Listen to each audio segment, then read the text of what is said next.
Okay, good morning. Next day. Today we're going to work on the downpipe.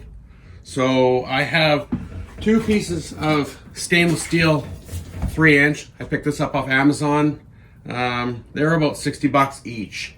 It's not available anymore. Like, I think the listing's probably on there, but they're probably out of stock or whatever. It was just easier for me to find it there than anywhere.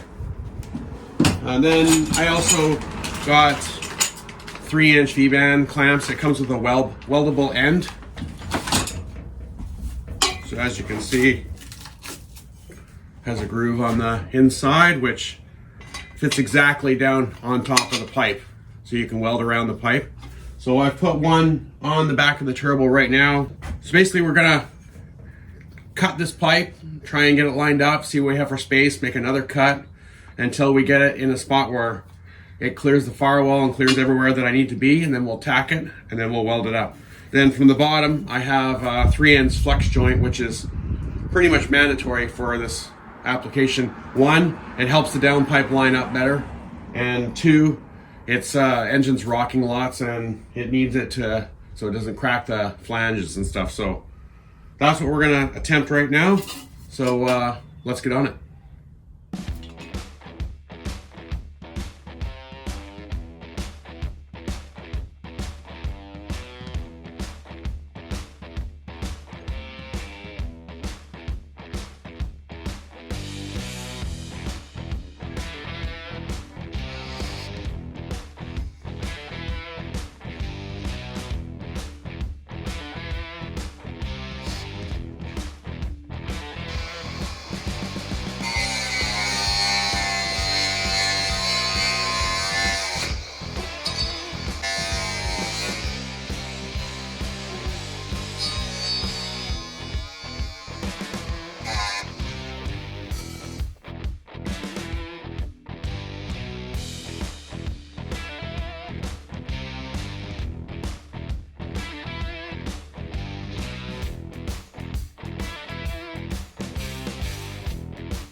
All right, well, that was quite a process. With the external wastegate and the 5-bolt flange on the back, it only gives me 3 inches between the firewall and the flange, and I'll show a picture of that. The bend on the actual mandrel bent 3-inch pipe, there's just not enough room to make that corner and go down. So don't judge me too badly, but I had to make it like this. So basically cut a curve, cut it out, cut a flange out of the front, cut it out the front. It's welded on the inside, welded on the outside, and that gives me exactly the amount of room with about less than a quarter of an inch to spare against the firewall. So now we are going to grab the bung for the wideband 02, and we're going to weld that in the top, and then we can get it in the car.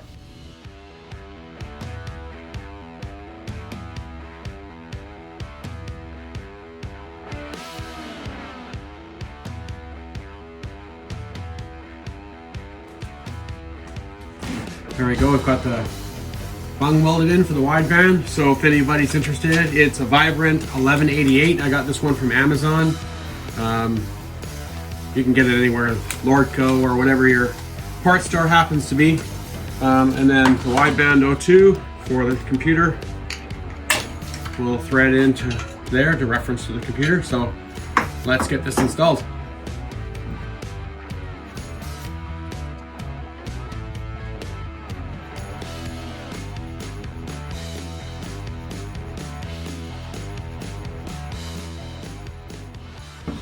So once you have the wideband O2 installed, it's going to actually plug into the one that I ran through the firewall a couple of videos ago. Obviously this needs to be routed, but this is going to go through into the ECM and up to your wideband gauge up in your pillar pod, so you can monitor what your AFRs are. So for now, all this wiring, I don't know how I'm going to run it yet, so I'm just leaving this all loose. We'll button up all the rest of the intercooler pipes, and then we'll be on to putting in the standalone Pimp XS computer. So let's button up the piping. Oh, and if you're interested in how close it actually is, let me get a flashlight. This is what we're talking about for rim. There is not much room for nothing, but there is a quarter, maybe a quarter inch, and down below, the room is good. And I will attach the flex joint to the bottom of that and the rest of the downpipe later on a V-band, but I don't know where it's going to go yet. I need to try and mock up a muffler, so need to get the car up in the air, but for right now, that's good enough to get the car started.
Alright, so as you can see, we're pretty buttoned up here. Intake, like I said before, is all on. Radiator's in. Breather box hoses are plumbed. Heater core hoses are plumbed. Charge pipes, everything's all buttoned up at the front here. That's all good. Wall valves hooked up. I left the fresh air in off at the moment because I have to modify that piping, and I still need in there to do stuff. So at this point, we're ready to set up the standalone computer and go from there. So that will be next. So I said before, we are at a point where we can try and start it. I don't think it's going to start. And there's too many confusing things going on from the factory. 12-pound injectors to 60-pound injectors. Mass air is not hooked up on this car because it's going to be a mass air delete, but it's still looking for it. I'll give it a whirl, but I'm not hopeful. So let's see what happens.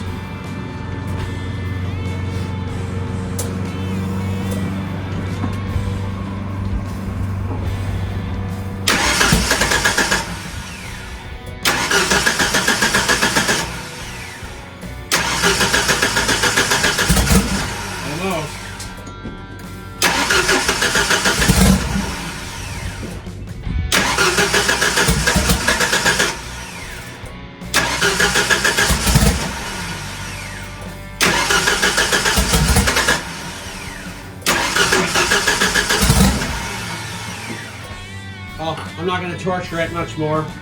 It's trying, but it's so confused, so I'm going to leave the video here. Please like and subscribe if you like the videos. Thanks for watching, and let's get the standalone stuff set up next.